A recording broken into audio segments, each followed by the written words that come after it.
ಆತ್ಮೀಯ ಸ್ಪರ್ಧಾ ಮಿತ್ರರೇ, welcome to Basava book house YouTube channel. ನಾನು ಸಿದ್ದುವಾರ. ಸ್ನೇಹಿತರೆ, ಇವತ್ತಿನ ಒಂದು ಸಂಚಿಕೆಯಲ್ಲಿ ನಾವು ವಿಶೇಷವಾಗಿ ಪ್ರಾಚೀನ ಭಾರತದ ಒಂದು ಇತಿಹಾಸಕ್ಕೆ ಸಂಬಂಧಿಸಿದಂತೆ ಯಾವ ಪುಸ್ತಕನ ಓದಬೇಕು, ಯಾವ ಪುಸ್ತಕನ ಓದಿದ್ರೆ ನಮ್ಗೆ ಹೆಚ್ಚಿನ ಮಾರ್ಕ್ಸ್ ಸಿಗ್ತಾವ ಅನ್ನೋದನ್ನ ನೋಡೋದಾದ್ರೆ ನಾವು ನೆಕ್ಸ್ಟ್ ಯಾವ ಪುಸ್ತಕ ಮಾರ್ಕೆಟ್ ನಲ್ಲಿ ಅತಿ ಹೆಚ್ಚು ಚಲಾವಣೆ ಐತಿ ಮತ್ತೆ ಯಾವ ಪುಸ್ತಕ ಅತಿ ಹೆಚ್ಚು ಚಲಾವಣೆ ಇಲ್ಲ ಅನ್ನೋದನ್ನು ಕೂಡ ನಾವಿಲ್ಲಿ ನೋಡೋಣ. ಅತಿ ಹೆಚ್ಚು ಚಲಾವಣೆಯಲ್ಲಿ ಇರ್ತಕ್ಕಂಥ ಪುಸ್ತಕಗಳು ಏನಾಗಿರ್ತಾವ ಅಂದ್ರೆ ಸಣ್ಣ ಪುಟ್ಟ ಮಾಹಿತಿಗಳನ್ನು ಬೆಳ್ಕೊಂಡು ಕೇವಲ PCPSI ನಂತ ಪರೀಕ್ಷೆಗಳಲ್ಲಿ ನಾವು ಅವುಗಳಿಂದ ಹೆಚ್ಚಿನ ಮಾಹಿತಿಯನ್ನ ಪಡ್ಕೊಳ್ಳೋಕೆ ಪ್ರಯತ್ನ ಮಾಡ್ತಾರೆ. ಆದ್ರ ಅಲ್ಲಿರ್ತಕ್ಕಂಥ ಬುಕ್ಗಳಲ್ಲಿ ಕಂಟೆಂಟ್ ತುಂಬಾ ಕಡಿಮೆ ಇರುತ್ತೆ. ತುಂಬಾ ಕಡಿಮೆ ಇರ್ತಕ್ಕಂಥ ಕಂಟೆಂಟ್ ಗಳಲ್ಲಿ ನಾವು ಏನ್ ನೋಡ್ತಾ ಇದ್ದೀವಿ ಅಂದ್ರೆ ಆ ಪುಸ್ತಕಗಳಲ್ಲಿ ಕೇವಲ ಒನ್ ಲೈನರ್ ಸೆಂಟೆನ್ಸ್ ಗಳನ್ನ ನೋಡ್ತಾ ಹೋಗ್ತಿರ್ತೀವಿ. ಇತಿಹಾಸವನ್ನ ಹೆಂಗ್ ಓದ್ಬೇಕಂದ್ರೆ ನಾವು ಒಂದು ಸ್ಟೋರಿ ತರ ಓದ್ಕೋತ ಹೋಗ್ಬೇಕಾಗತ್ತೆ ಇಲ್ಲಿ. ಆದ್ರೆ ಇಲ್ಲಿ ಏನಾಗೈತೆ ಅಂದ್ರೆ ಎಲ್ಲ ಒಂದು ಇತ್ತೀಚಿನ ಬರವಣಿಗೆದಲ್ಲಿ ನಾವು ನೋಡ್ತಾ ಬಂದಂಗೆ ಸ್ಪರ್ಧಾತ್ಮಕ ಪರೀಕ್ಷೆಗಳಿಗೆ ಸಂಬಂಧಿಸಿದಂತ ಪುಸ್ತಕಗಳನ್ನ ನೋಡ್ತಾ ಇದ್ದಾಗ ಅಲ್ಲಿ ಏನಾಗತ್ತೆ ಅಂದ್ರೆ ಕೇವಲ ಬರೀ ಒನ್ ಲೈನರ್ ಸೆಂಟೆನ್ಸ್ ಗಳನ್ನ ಕೊಡ್ತಾ ಹೋಗ್ತಿದ್ದಾರೆ. ಇವಾಗ ಉದಾಹರಣೆಗೆ ಏನ ಹೇಳ್ಬೇಕಂದ್ರೆ ಈಗ 2ನೇ ಪುಲಕೇಶಿಗೆ ಸಂಬಂಧಿಸಿದಂತೆ ನಾವು ನೋಡೋದಾದ್ರೆ ಏನ್ ಹೇಳ್ತಾರಂದ್ರೆ ಇವನು ಬಾದಾಮಿ ಚಾಲುಕ್ಯರ ಅತ್ಯಂತ ಪ್ರಸಿದ್ಧ ದೊರೆಯಾಗಿದ್ದನು, ಒಂದ್ ಸೆಂಟೆನ್ಸ್ ಇದು. ಇವನು ಮಂಗಳೇಶನನ್ನು ಸೋಲಿಸಿ ಅಧಿಕಾರಕ್ಕೆ ಬಂದನು. ಇವನು ನರ್ಮದಾ ಕದನದಲ್ಲಿ ಹರ್ಷವರ್ಧನನ್ನು ಸೋಲಿಸಿದನು. ಮತ್ತೆ ಇವನ ಕಾಲಕ್ಕೆ ಹುಯನ್ ಸಾಂಗನು ಭಾರತಕ್ಕೆ ಭೇಟಿ ನೀಡಿದನು.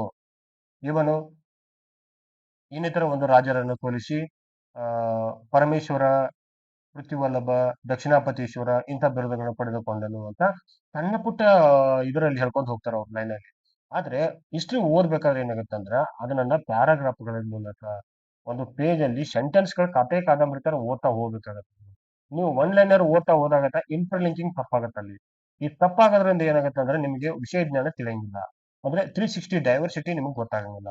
ಈ ಡೈವರ್ಸಿಟಿ ಗೊತ್ತಾಗಲಿಲ್ಲ ಅಂದ್ರೆ ನೀವು ಸರಿಯಾಗಿ ಉತ್ತರ ಪರೀಕ್ಷೆಗಳಲ್ಲಿ ಸರಿಯಾಗಿರ್ತಕ್ಕಂಥ ಒಂದು ಉತ್ತರವನ್ನ ನೀಡಕ ಸಾಧ್ಯ ಆಗುದಿಲ್ಲ. ಇಲ್ಲಿ ಏನಾಗುತ್ತೆ ಅಂದ್ರೆ ನಿಮ್ಗೆ ಅಂಕಗಳ ಗಳಿಕೆ ಮಟ್ಟ ಕಡಿಮೆ ಆಗತ್ತಾ ಹೋಗುತ್ತೆ.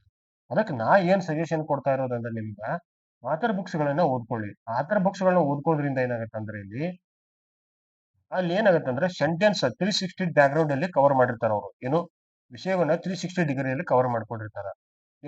ಆ ಒಂದು ಹೇಳ್ತಕ್ಕಂಥ ವಿಚಾರಗಳನ್ನ ಏನಂದ್ರೆ ಒನ್ ಬೈ ಆರ್ಡರ್ ಆಗಿ ನಾವು ಕಂಪ್ಲೀಟ್ ಯಾವುದೇ ಸೆಂಟೆನ್ಸ್ ಥ್ರೂ ಇಲ್ದಾರೆ ಒಂದು ಪ್ಯಾರಾಗ್ರಾಫ್ ಮೂಲಕ ಒಂದು ವಿಷಯವನ್ನ ಒಂದು ಪ್ಯಾರಾಗ್ರಾಫ್ ದಲ್ಲಿ ಹೇಳುವ ಮೂಲಕ ಏನಾಗುತ್ತೆ ಅಂದ್ರೆ ನಿಮಗೆ ಕಥೆ ರೂಪದಲ್ಲಿ ಡೈರೆಕ್ಟ್ ಇಂಡೈರೆಕ್ಟ್ ಅನ್ನ ಒಂದು ಕಥೆ ಕಾದಂಬರಿ ರೂಪದಲ್ಲಿ ಹೇಳ್ತಾ ಬರ್ತಿರ್ತಾರೆ ಅವರು. ಅವಾಗ ಏನಾಗುತ್ತೆ ಅಂದ್ರೆ ನಿಮಗೆ ವಿಷಯದ ಜ್ಞಾನದ ಮಟ್ಟ ಹೆಚ್ಚಾ ಹೋಗುತ್ತಲ್ಲಿ.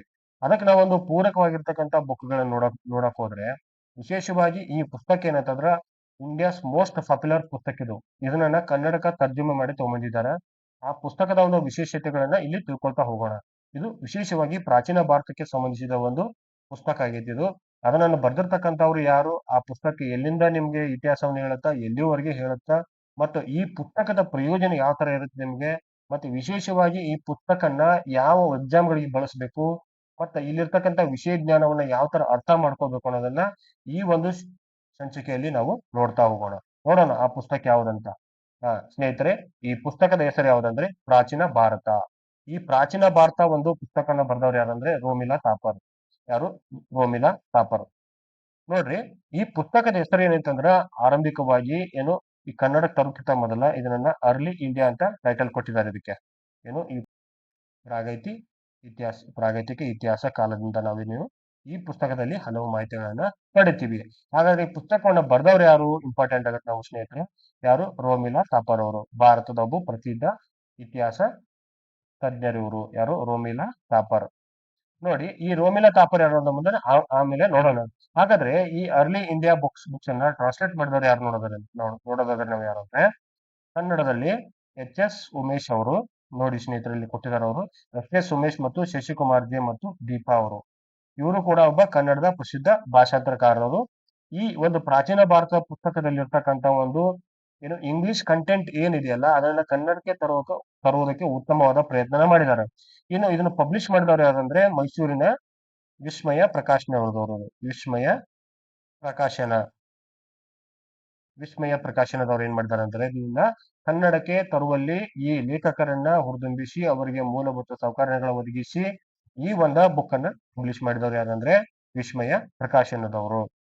ಸ್ನೇಹಿತರೆ, ಈ ಮೂಲತಃ ಏನಾಗುತ್ತೆ ಅಂದ್ರೆ ಈ ಅರ್ಲಿ ಇಂಡಿಯಾ ಬುಕ್ ಅನ್ನ ಪೆಂಗ್ವಿನ್ ಬುಕ್ಸ್ ದವರು ಏನ್ ಮಾಡಿದ್ರು ಅಂದ್ರೆ ಇದನ್ನ ಪಬ್ಲಿಷ್ ಮಾಡಿದ್ರು ಅವರು. ಯಾರು? ಪೆಂಗ್ವಿನ್ ಬುಕ್ಸ್ ದವರು ಪಬ್ಲಿಷ್ ಮಾಡಿದ್ರು.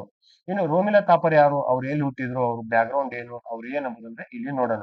ರೋಮಿಲಾ ಥಾಪರ್ ಅವರು 1931ರಲ್ಲಿ ಎಲ್ಲಿ ಹುಡ್ತಾರೆ ಅಂದ್ರೆ ಇವರು ಪಂಜಾಬಿ ಕುಟುಂಬದಲ್ಲಿ ಜನಿಸ್ತಾರೆ ಇವರು. ಪಂಜಾಬಿ ಕುಟುಂಬದಲ್ಲಿ ಜನಿಸ್ತಾರೆ ಇವರು.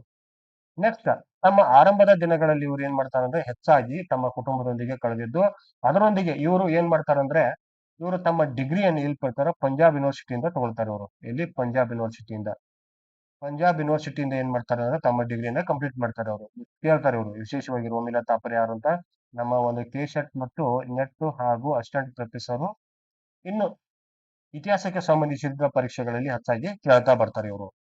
ಇನ್ನು ಏನಾಗತ್ತೆ ಅಂದ್ರೆ ಇವರು ಲಂಡನ್ ನಲ್ಲಿ ಏನು ಲಂಡನ್ ನಲ್ಲಿ ಡಾಕ್ಟರೇಟ್ ಪದವಿಯನ್ನ ಅಂದ್ರೆ PhD ಯನ್ನ ಕಂಪ್ಲೀಟ್ ಮಾಡ್ತಾರೆ. ಇಲ್ಲಿ ಲಂಡನ್ ನಲ್ಲಿ ನೋಡಬಹುದು ನೀವು ಇಲ್ಲಿ.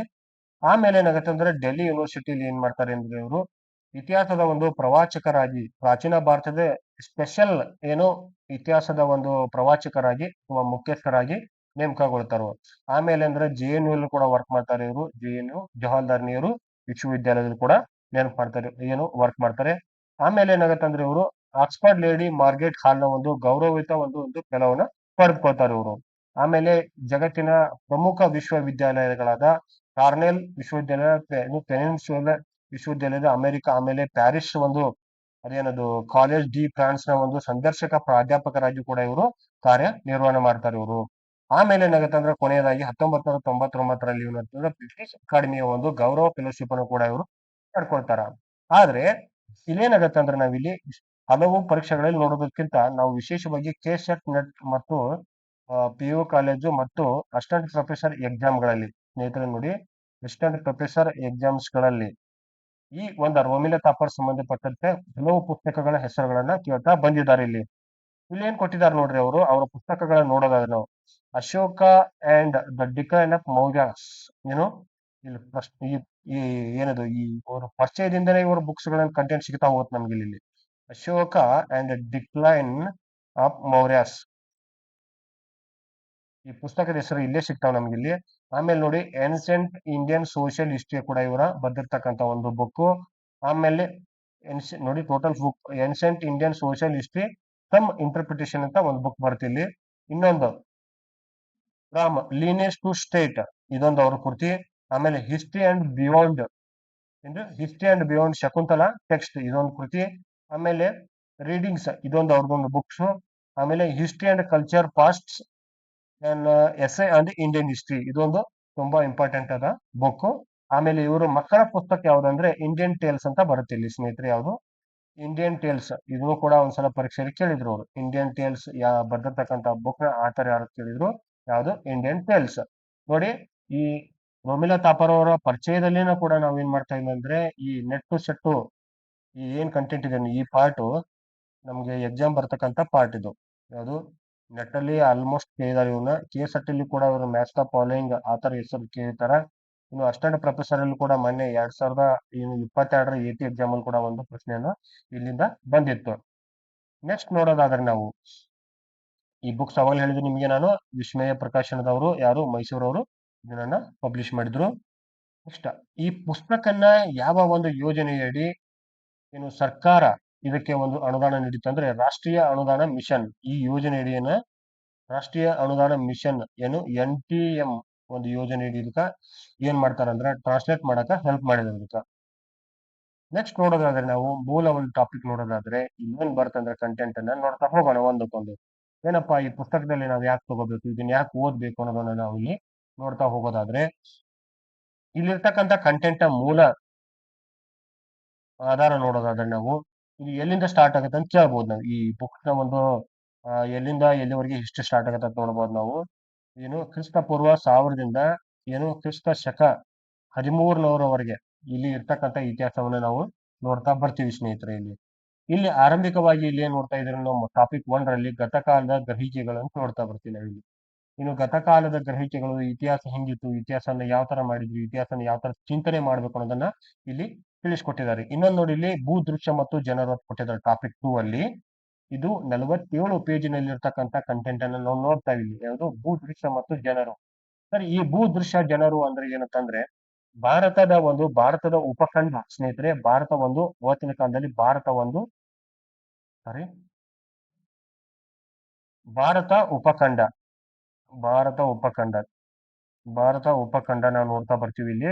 ಇಲ್ಲಿರ್ತಕ್ಕಂಥ ಒಂದು ಭೌಗೋಳಿಕ ಲಕ್ಷಣಗಳನ್ನ ಈ ಸಂಪೂರ್ಣವಾಗಿ ಈ ಒಂದು ಟಾಪಿಕ್ ನಲ್ಲಿ ಏನು ತೋರಿಸಿದಾರೆ ಅವರು. ಇನ್ನು ಜನರು ಅಂದಾಗ ಭಾರತದಲ್ಲಿರ್ತಕ್ಕಂಥ ಜನಾಂಗಗಳು ಯಾವ ಕೇಳ್ತಾರೆ ನಮ್ಮಲ್ಲಿ ಇಲ್ಲಿ ಭಾರತದಲ್ಲಿರ್ತಕ್ಕಂಥ ಜನಾಂಗಗಳು what types of research in India during that time ಅಂತ ಕೇಳ್ತಾರ. ಇಲ್ಲಿರ್ತಕ್ಕಂಥ ಜನಾಂಗಗಳು ಯಾವ್ದು ಅನ್ನೋದು ಸಂಪೂರ್ಣವಾಗಿ ಕೊಟ್ಟಿದ್ದಾರೆ ಅವರು. ನಾವು ಇಂಡಿಯನ್ ಜನಾಂಗ ನೋಡಿದ್ರೆ ಮೂಲತಃವಾಗಿ ಮೆಡಿಟರೇನಿಯನ್ ನೋಡ್ತೀವಿ ನಾವು. ಮೆಡಿಟೇರಿಯನ್ ಜನ ನೋಡ್ತೀವಿ. ಆಮೇಲೆ ಆಸ್ಟ್ರೋಪ್ರೋಸ್ಟೋಲಾಯ್ಡ್ ನೋಡ್ತೀವಿ.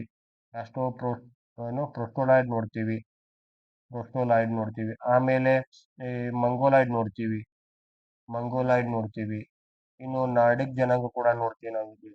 ಸೊ ಇಂಥ ಒಂದು ಭಾರತದಲ್ಲಿರ್ತಕ್ಕಂಥ ಜನಾಂಗದ ಮೂಲವನ್ನು ಕೂಡ ಈ ಟಾಪಿಕ್ 2 ಅಲ್ಲಿ ಅದ್ಭುತವಾಗಿ ವಿವರಣೆ ಕೊಟ್ಟಿದ್ದಾರೆ.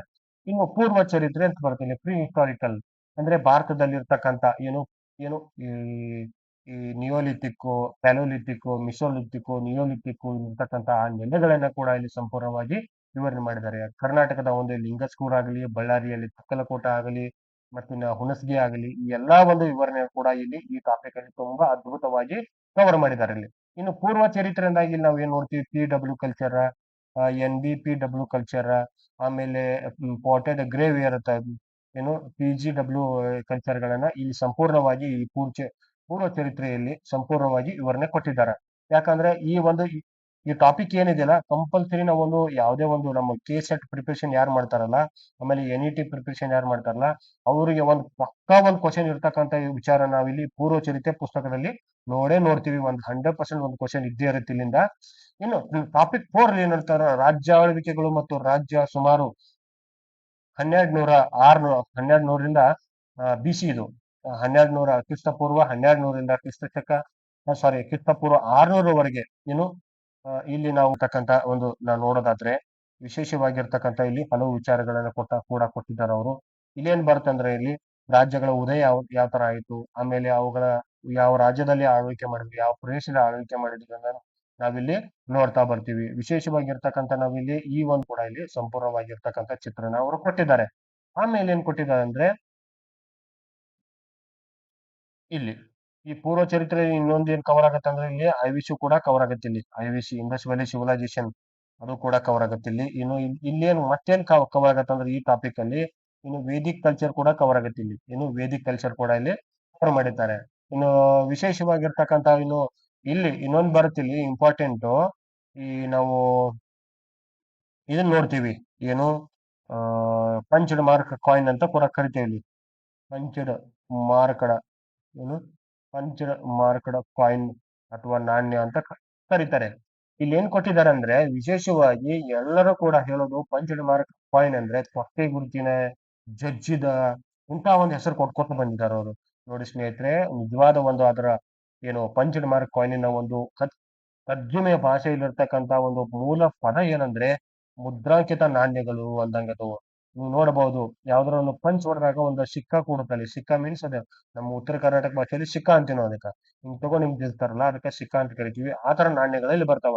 ಅಂದ್ರೆ ವಿಶೇಷವಾಗಿ ನಾವು KSET ಮೊನ್ನೆ ಒಂದು 2024ರ ಒಂದು KSET ಪರೀಕ್ಷೆಯಲ್ಲಿ ಕೇಳಿದ್ರು ಸ್ನೇಹಿತರೆ, ಏನು ಪಂಚಡ್ ಮಾರ್ಕ ನಾಣ್ಯಗಳನ್ನ ಯಾವ ಲೋಹದಿಂದ ಮಾಡ್ತಾರ ಅಂತ ಕೇಳಿದ್ರು ಅವರು. ಬೆಳ್ಳಿಯ ಲೋಹದಿಂದ ಅವತ್ತ ಸ್ಟಾರ್ಟ್ ಆಗಿತ್ತದು.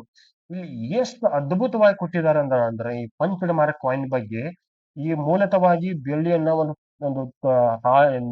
ಹಾಳೆ ತರ ಮಾಡ್ತಾರೆ, ತಿನ್ ಲೇಯರ್ ತರ ಮಾಡ್ತಾರೆ. ಅದ್ರ ಮೇಲೆ ಒಂದು ಭಾರವಾದ ಒಂದು ಸಿಕ್ಕ ಇರ್ತಕ್ಕಂಥ ಒಂದನ್ನ ಜಜ್ತಾರ. ಅದರಲ್ಲಿ ಕಾಯಿನ್ ಮೂರ್ತದು ಒಂದು ರೌಂಡ್ ಶೇಪ್ ಇರುತ್ತಾ, ಇಲ್ಲಾಂದ್ರೆ ಅದು ನಾವು ಚಪಾತಿ ಮಾಡ್ಬೇಕಾದ್ರೆ ಅಕೋಡಿಂಜಿ ತರ ಆಗಿರ್ತಲ್ಲ, ತರ ಇರುತ್ತದು. ಅಂತ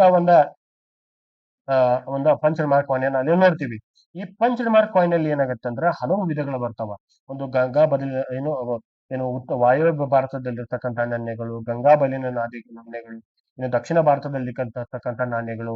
ಆ ನಾಣ್ಯಗಳ ಆಧಾರದ ಮೇಲೆ ನಾವು ಏನದು ಪೂರ್ವ ಚರಿತ್ರೆಯಲ್ಲಿ ಏನ್ ಮಾಡ್ತೀವಿ ಅಂದ್ರ ಈ ಪಂಚಡ್ ಮಾರ್ಕ್ ಕಾಯಿನ್ಗಳ ಒಂದು ಮೂಲತವಾಗಿರ್ತಕ್ಕಂಥ ಆ ಲಕ್ಷಣಗಳ ಆಧಾರದ ಮೇಲೆ ಅಲ್ಲಿರ್ತಕ್ಕಂಥ ಜನರ ಒಂದು ಇತಿಹಾಸ, ಜನರ ಸಾಮಾಜಿಕ ಜೀವನ, ಆರ್ಥಿಕ ಜೀವನ, ರಾಜಕೀಯ ಜೀವನ, ಈ ಎಲ್ಲಾ ಅದ್ಭುತವಾದ ಮಾಹಿತಿಗಳನ್ನ ಈ ಪಂಚಡ್ ಮಾರ್ಕ್ ಕಾಯಿನ್ಗಳ ಮೂಲಕ ಅಲ್ಲಿ ಕೊಟ್ಟಿದ್ದಾರೆ. ಇನ್ನು ಪಂಚಡ್ ಮಾರ್ಕ್ ಕಾಯಿನಲ್ಲಿ ಇರ್ತಕ್ಕಂಥ ಒಂದು ಪ್ರಾಣಿಗಳ ಲಕ್ಷಣಗಳನ್ನಾಗಿ ಅಲ್ಲಿರ್ತಕ್ಕಂಥ ಆ ಹೂವಿನ ಚಿತ್ರ ಮತ್ತು ಇನ್ನಿತರ ಚಿತ್ರಗಳ ಆಧಾರದ ಮೇಲೆ ಅಲ್ಲಿರ್ತಕ್ಕಂಥ ಸಾಮಾಜಿಕ ಜೀವನ, ಭೌಗೋಳಿಕ ಜೀವನ, ಅಲ್ಲಿರ್ತಕ್ಕಂಥ ರಾಜರು ಅವು ಯಾವ್ದಕ್ಕಾಗಿ ಬಳಸ್ಕೊಂಡಿರೋದನ್ನ ಸಂಪೂರ್ಣವಾದ ಮಾಹಿತಿಯನ್ನ ತಗೊಳ್ತೀವಿ.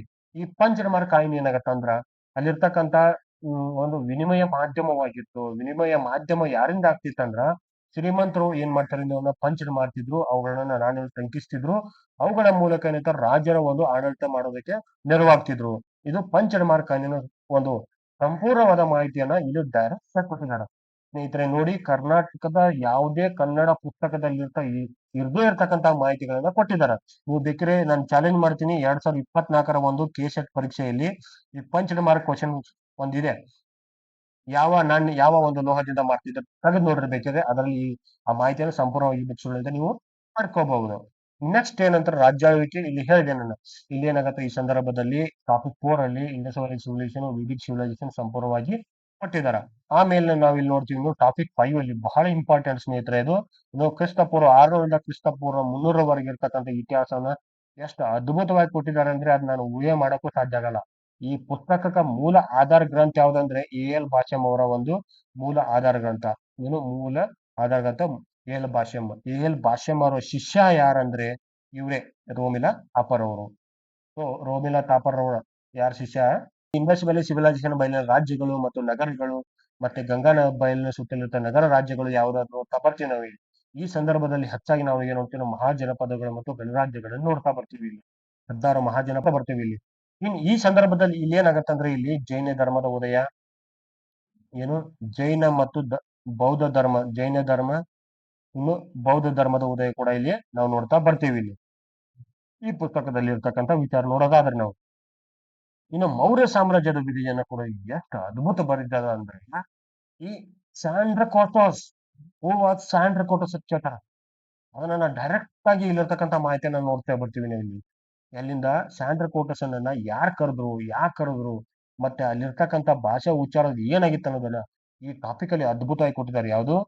ಮೌರ್ಯ ಸಾಮ್ರಾಜ್ಯದ ಉದಯ ಏನು ಟಾಪಿಕ್ 5ರಲ್ಲಿ. ಅದೆಲ್ಲಿಂದ ಮೌರ್ಯ ಸಾಮ್ರಾಜ್ಯ ಎಲ್ಲಿಂದ ಸ್ಟಾರ್ಟ್ ಆಗೋದು ಕೂಡ ಸಂಪೂರ್ಣವಾದ ಮಾಹಿತಿಯನ್ನು ಕೊಟ್ಟಿದ್ದಾರೆ. ಇದು 321ರಿಂದ 185 BC ವರೆಗೆ ಇಲ್ಲಿ ಕೊಟ್ಟಿದ್ದಾರೆ. ಇಲ್ಲಿ ಮೀನು ಕೌಟಿಲ್ಯ ಚಂದ್ರಗುಪ್ತ ಮೌರ್ಯನನ್ನ ಯಾವ ತರ ಹುರಿದುಂಬಿಸಿದ, ಮೌರ್ಯರ ಧನನಂದನನ್ನ ಯಾವ ತರ ಸೋಲಿಸಿದ, ಆಮೇಲೆ ಈ ಅಶೋಕನಕ್ಕಿಂತ ಮುಂಚೆ ಬರ್ತಕ್ಕಂಥ ಬಿಂದುಸಾರ ವಿದೇಶಿಗಳೊಂದಿಗೆ ಯಾವ ತರ ಸಂಪರ್ಕನ ಹೊಂದಿದ್ದ, ಈ ಸಂದರ್ಭದಲ್ಲಿರ್ತಕ್ಕಂಥ ವಿದೇಶಿ ಆಳ್ವಿಕೆ ಯಾವ ತರ ಇತ್ತು, ಮತ್ತು ಅಲ್ಲಿರ್ತಕ್ಕಂಥ ವಿದೇಶದಲ್ಲಿರ್ತಕ್ಕಂಥ ನಾವು ನೋಡ್ತೀವಿ ಏನು 3 ಸಮುದ್ರದ ಒಡೆಯ ಯಾರು ಎಂದು ಕರೆದಿದ್ದಾರಂತ ಹೇಳ್ತಾರೆ. ಅವಾಗ ಬಿಂದುಸಾರನು ಕೂಡ ಕರೆದಿರೋದನ್ನ ನಾವು ಇಲ್ಲಿ ನೋಡ್ತೀವಿ. ಅಂತ ಒಂದು ಬಿಂದುಸಾರ ಇಂಟರ್ಲಿಂಕಿಂಗ್ ಅಂದ್ರೆ ವಿದೇಶಾಂಗ ನೀತಿಯನ್ನ ಬೇರೆ ಬೇರೆ ದೇಶಗಳಿಗೆ ಯಾವ ತರ ಹೊಂದಿದ್ದ ಅನ್ನೋದನ್ನ ಸಂಪೂರ್ಣ ಮಾಹಿತಿ ಇದ್ದಾಳೆ. ಗ್ರೀಕ್ ಜೊತೆ, ಸುಮೇರಿಯ ಜೊತೆ, ಮತ್ತೆ ಈ ರೋಮ್ ಜೊತೆ ಇಲ್ಲಿರ್ತಕ್ಕಂಥ ಒಂದು ವಿದೇಶಾಂಗ ನೀತಿ ಮತ್ತು ವಿದೇಶಿ ವ್ಯಾಪಾರನು ಕೂಡ ಯಾವ ಒಂದು ಬಂದರುಗಳ ಮೂಲಕ ಮಾಡ್ತಿದ್ರು ಅದನ್ನ ಸಂಪೂರ್ಣವಾದ ಮಾಹಿತಿಗಳನ್ನ ಇಲ್ಲಿ ಕೊಟ್ಟಿದ್ದಾರೆ. ಯಾಕಂದ್ರೆ ಅಪ್ಲೈಡ್ ಕ್ವಶನ್ಸ್ ಗಳನ್ನ ಕೆಸೆಟ್ ಮತ್ತು ನೆಟ್ ಗಳಲ್ಲಿ, ಆಮೇಲೆ PU ಕಾಲೇಜ್ ಲೆಕ್ಚರ್ ಗಳಲ್ಲಿ ಕೂಡ ಡೈರೆಕ್ಟ್ ಆಗಿ ಇರ್ತ ಪ್ರಶ್ನೆಗಳನ್ನ ಕೇಳ್ತಾ ಬಂದಿರೋದನ್ನ ಸಂಪೂರ್ಣವಾದ ನಾವು ಇಲ್ಲಿ ನೋಡ್ತಾ ಬರ್ತೀವಿ. ಆಮೇಲೆ ಕಳಿಂಗದ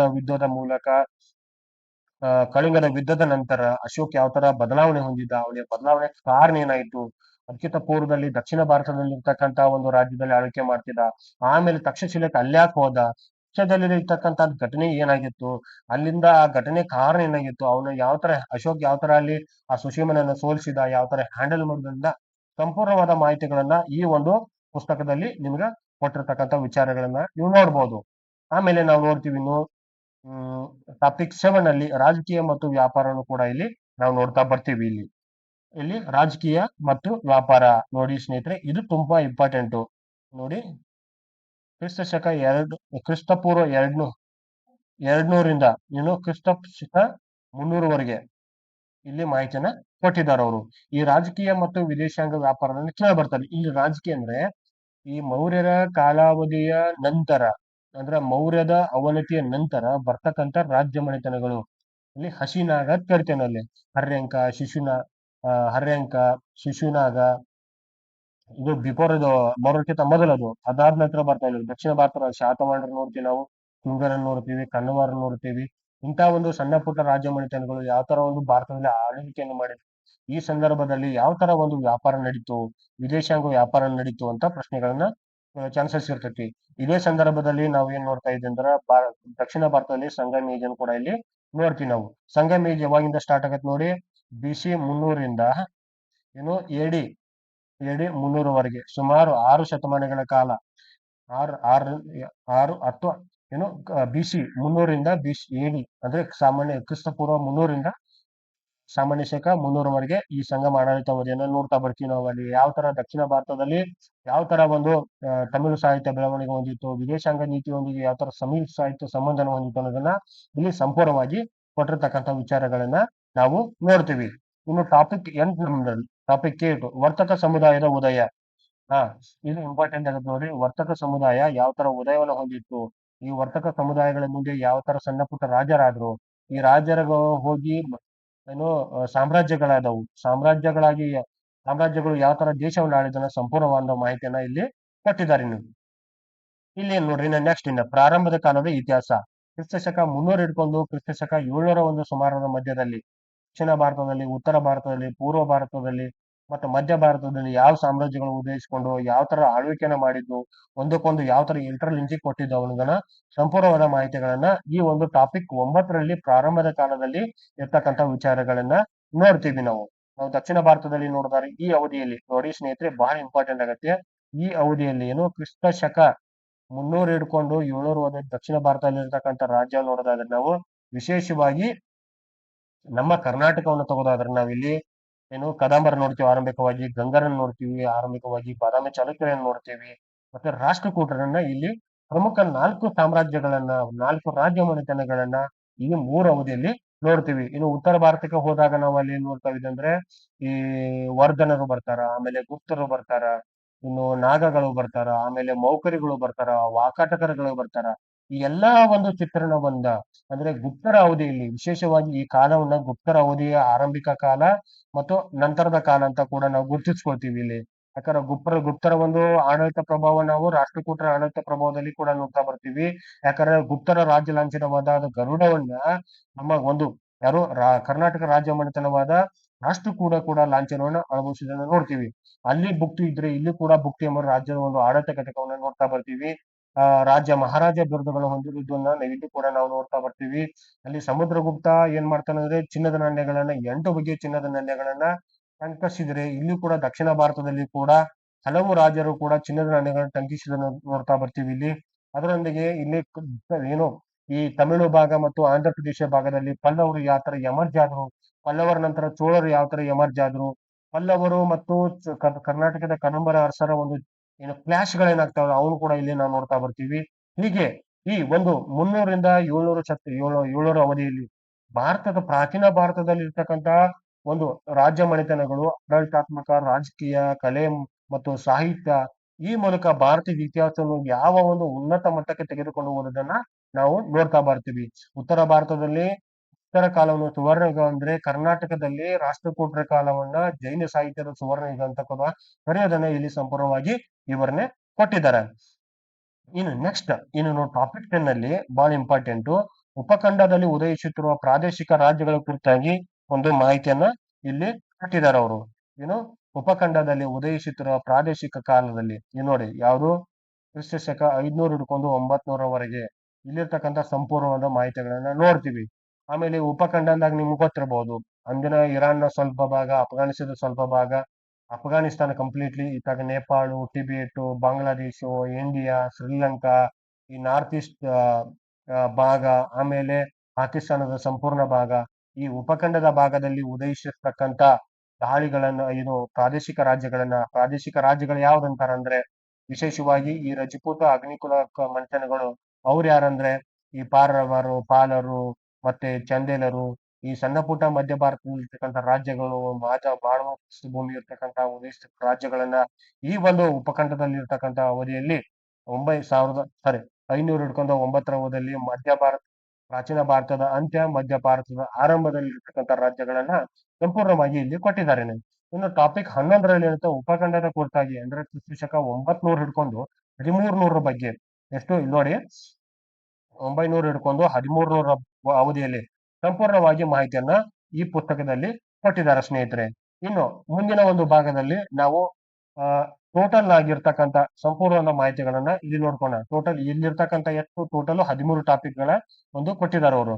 ಅದರಲ್ಲಿ ಇನ್ನು 12ನೇ ಟಾಪಿಕ್ ಉತ್ತರ ಭಾರತ ರಾಜಕೀಯ ಮತ್ತು ಉತ್ತರ ಭಾರತ ರಾಜಕೀಯ, ಆರ್ಥಿಕ ಮತ್ತು ಪ್ರಾದೇಶಿಕ ಸಂಸ್ಕೃತಿಗಳ ಕುರಿತಾಗಿ ಸಂಪೂರ್ಣ ಮಾಹಿತಿ ಕೊಟ್ಟಿದ್ದಾರೆ. ಇನ್ನು ಈ ಪಾರ್ಟ್ ಅನ್ನ ನಾನು ಮುಂದಿನ ಒಂದು ವಿಡಿಯೋದಲ್ಲಿ ನಿಮಗೆ ತಿಳಿಸ್ತಾ ಹೋಗ್ತೀನಿ. ಇದರ ಪಾಠದ ಎಷ್ಟು ನಿಮಗೆ ಇಂಪಾರ್ಟೆಂಟ್ ಐತಿ, ಇದನ್ನ ಯಾಕೆ ನೀವು ಓದ್ಬೇಕು, ಇದನ್ನ ಓದೋದ್ರಿಂದ ನಿಮ್ಗೆ ಯಾವ ತರ ಸ್ಟಡಿ ಏನು ಮಾರ್ಕ್ಸ್ ಹೆಚ್ಚು ಬರ್ತಾವ, ಮತ್ತೆ ಇದನ್ನ ಯಾವ ತರ ಓದುವ ಒಂದು ಕಲೆ ಹೆಂಗಿರಬೇಕು, ಇವುಗಳ ನಕ್ಷೆಗಳನ್ನ ಯಾವ ತರ ಅರ್ಥೈಸ್ಕೋಬೇಕು ಅನ್ನೋದನ್ನ ಸಂಪೂರ್ಣವಾದ ಮಾಹಿತಿಗಳನ್ನ ಮುಂದಿನ ಒಂದು ವಿಡಿಯೋದಲ್ಲಿ ನಿಮಗೆ ತಿಳಿಸ್ತಾ ಹೋಗ್ತೀನಿ ಸ್ನೇಹಿತರೆ. ಈ ಒಂದು ವಿಡಿಯೋ ನೋಡಿದಕ್ಕಾಗಿ ನಮ್ಮ ಬಸವ ಬುಕ್ ಹೌಸ್ ವತಿಯಿಂದ ನಿಮಗೆ ಒಂದು ಧನ್ಯವಾದಗಳನ್ನ ಅರ್ಪಿಸ್ತಾ ಹೋಗ್ತೀನಿ. ಯಾಕಂದ್ರೆ ನಮ್ಮ ಒಂದು ಚಾನೆಲ್ ಅನ್ನು ಸಬ್ಸ್ಕ್ರೈಬ್ ಮಾಡ್ಕೊಳ್ಳಿ, ಅಲ್ಲಿ ಮುಂಬರುವ ಒಂದು ನೋಟಿಫಿಕೇಶನ್ ನೋಡ್ಕೊತಾ ಹೋಗಿರಿ. ಅಲ್ಲಿ ಮುಂದೆ ಬರ್ತಿರ್ತಕ್ಕಂತ ಪರೀಕ್ಷೆಗಳಿಗೆ ಉಪಯುಕ್ತವಾಗಿರ್ತಕ್ಕಂಥ ಪುಸ್ತಕದ ಒಂದು ಮಾಹಿತಿಗಳನ್ನ, ಅವುಗಳ ವಿವರಣೆಯನ್ನ, ಅವುಗಳನ್ನ ಹೆಂಗ್ ಓದ್ಬೇಕು, ಯಾವ ತರ ನೋಟ್ಸ್ ಮಾಡ್ಕೋಬೇಕು ಅನ್ನೋದನ್ನ ಒಂದು ಮುಂದಿನ ಒಂದು ವಿಡಿಯೋದಲ್ಲಿ ಅಥವಾ ಮುಂದಿನ ಒಂದು ಸಂಚಿಕೆಯಲ್ಲಿ ಮತ್ತೊಂದು ವಿಡಿಯೋದಲ್ಲಿ ತಿಳಿಸ್ತಾ ಹೋಗ್ತೀನಿ. ಅಲ್ಲಿವರೆಗೆ ಈ ಒಂದು ನಮ್ಮ ಚಾನಲ್ ಸಬ್ಸ್ಕ್ರೈಬ್ ಮಾಡ್ಕೊಳ್ಳಿ, ನೋಟಿಫೈ ಮಾಡ್ಕೊಳ್ಳಿ. ನಿಮ್ಮೆಲ್ಲರೂ ಕೂಡ ಈ ಒಂದು ವಿಡಿಯೋ ನೋಡೋದಕ್ಕಾಗಿ ಧನ್ಯವಾದಗಳು.